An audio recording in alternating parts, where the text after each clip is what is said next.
Well, folks, I have some absolutely horrible news to share with you in regards to Apple here tonight, and I want to explain why Apple stock is going down and going down a lot more. I have a couple investments in a couple companies that get significant amounts of revenue from Apple, and I'm going to share in this video what I'm planning on doing with those stocks as well. And I have no short position on Apple. I don't have puts on Apple. I actually am not going to plan on buying put options or short selling Apple, although I think they're going to be money makers. I just hate the feeling of betting against companies, and especially a company that's historically as great as Apple. And plus, it kind of leads me into like a trading mentality, which is something that I just try to my best to stay away from. So just want to be upfront with that and kind of share all that right there. Okay. So first off, obviously Apple stock has been, having a tough year, but not a disastrous year. It's actually been holding up fairly well compared to the overall market in terms of the NASDAQ. That is, the NASDAQ's down over 30% year to date. Apple's down less than that. It's down 25%. There's a lot of stocks that are down 50+% year to date. Apple's not one of those. Okay. It is going much lower, unfortunately, though. The first thing you got to understand about Apple, basically, iPhone makes up over half of the company's revenue, okay? So if the iPhone business is hurt in any meaningful way, then essentially, and we got some really bad news in regards to iPhone just a bit ago, but, if iPhone business is hurt, it hurts Apple very bad, okay? Services makes up about 18% of their business, and that's a business that's been very hot, not just because they've been growing and doing a good job running that business, but also because the stimulus money, everything that was pumped out there, people forced to be home, a lot of money spent on games, things like that, right? Little $5 purchases, $10 purchases here. And when you have hundreds of millions of people using your devices on a daily basis, and you're getting your, as they call it, 30% Apple tax, and everybody has money and stimulus money and things like that, it's a good thing for your business when everybody's forced to be home, right? There's a company named Micron. This company is one of the biggest memory chip companies in the entire world, okay? And this is where the story gets really interesting. Micron's a stock that's been pretty hammered already this year. It's down 42%, and it's likely going down more because just after hours, and by the way, Micron's largest customer, it's rumored to be Apple. I believe it is Apple. Sometimes it's hard to find the exact details about, who's their largest customer and how much of a percentage of their business. But in my opinion, it's Apple. And the reason being is Micron's huge in the PC space and the smartphone space in terms of their memory chips. And if you don't know, Samsung has their own memory chip business. Okay. So if I don't think Micron's, maybe Samsung uses some Micron chips, but if they do, it's a very small amount. And the reason being is, imagine you own Pizza Hut, and instead of selling customers, Pizza Hut, you sell them Domino's. It wouldn't make sense, right? And so with Samsung, of course, they're going to always give their own business preferential treatment, and you want to use Samsung memory chips, right? Which is a big competitor of Micron. Micron Technology, a major vendor of memory chips for PCs and smartphones, said Thursday after the bell that it expects smartphone sales to be meaningfully lower than previously expected for the rest of 2022, citing a reduction in consumer demand. This is also very bad news for the economy. A lot of us have already been fearful of this. We're starting to see everything play out right in front of us now.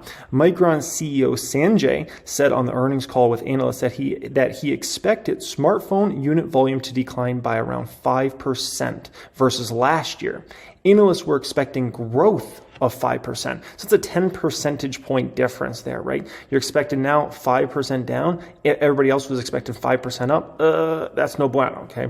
The company also warned that it believed that the PC sales could decline 10% versus last year, and that it was making changes to its production growth to match weaker demand.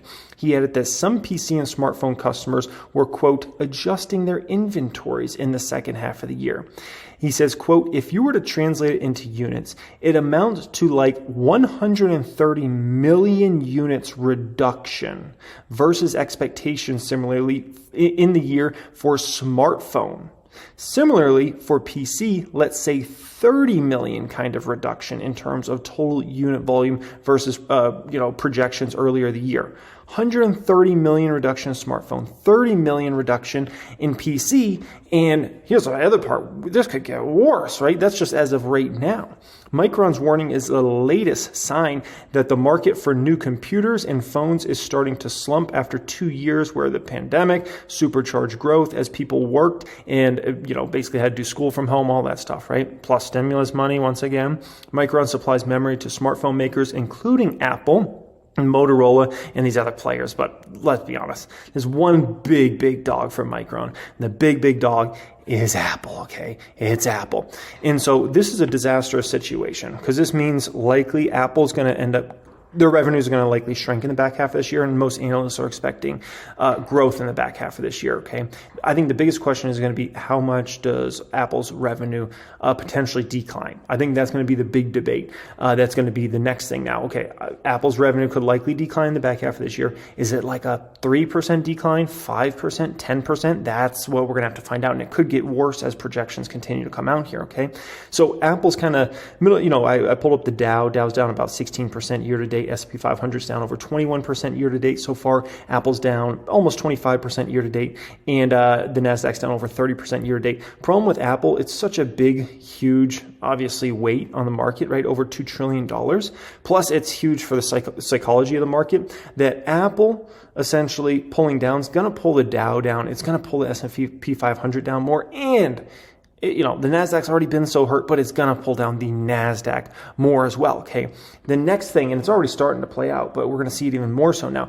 Now you're starting to get what I call, confirmations of recession now at this point in time, between obviously the Atlanta Fed numbers, what these companies are saying, and then now big dog Apple. Once again, this isn't Apple coming out and saying it's a huge supplier of Apple. Micron coming out and saying, get ready for Apple's earnings and their guidance. Oh boy, okay. You're now getting what's called confirmation of recession, which explains why the oil and gas stocks are starting to tank, right? And, when you start getting confirmed recession, these babies are going to keep going down, and they're already losing a ton of their gains. It's going to likely get worse. And as those pull down, those will also pull the Dow 30 down because there's several companies in the Dow 30 that are oil and gas companies. It's going to pull the S&P 500 down. And actually, there's some in the NASDAQ as well. So it's going to pull down the NASDAQ as well. And that's been one of the very few areas that's actually been holding up very, very well in the stock market. And to add insult to injury in this whole situation, Apple's trading historically very rich right now. Apple, for many, many years, since as long as I can remember, like 2013, 2014, when I started tracking Apple on I guess you can say a higher level, I always remember Apple trading at a trailing P of the 10 to 15 range, sometimes 17, 18, something like that. But in recent years, because of Rona, all the stimulus money and everything that was pumped up there, and then obviously with everybody being forced to be home, PC sales going crazy, iPad sales and all those things, because of all that happening, it basically supercharged Apple's growth. It made everything look way better than expected.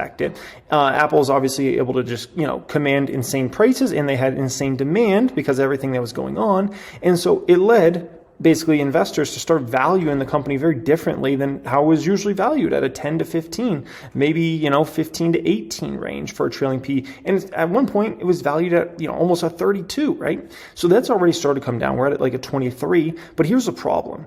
Likely, over this next year, they're going to be actually far less profitable than previous, okay? So likely, not only does this trailing P need to come down, but it needs to come down significantly because the company's likely not going to be as profitable moving forward for at least the next year than they were in the past, okay? And that's, I would say, almost a certainty now at this point in time.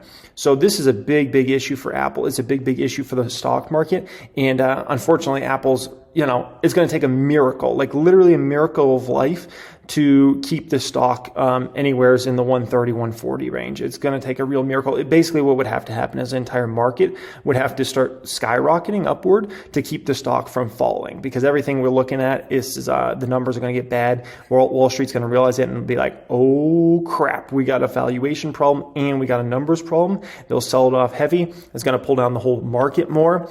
And it just is. It is what it is. And the stocks that are usually going to be the most hit by this are the stocks that had been holding up decent. Those ones will be the most heavily hit. The ones that have already been absolutely nailed, they'll likely get hit as well. They just won't get hit as hard because they've already been so devastated now at this point in time. And they're not as index weighted compared to some of these other stocks, guys. So, it's part of the process, man. It's part of the process. Unfortunately, we knew this day was coming. The next confirmation will be when Apple releases earnings and doesn't have great things to say in the conference call. And they're going to have to talk about they're going to have to talk the truth about slowdowns in consumer demand for their products. That's just bottom line. I go into these Apple stores. I see these Apple stores. They're not even close to being as busy as these stores were a year ago. It's not even on the same scale. Not even on the same scale.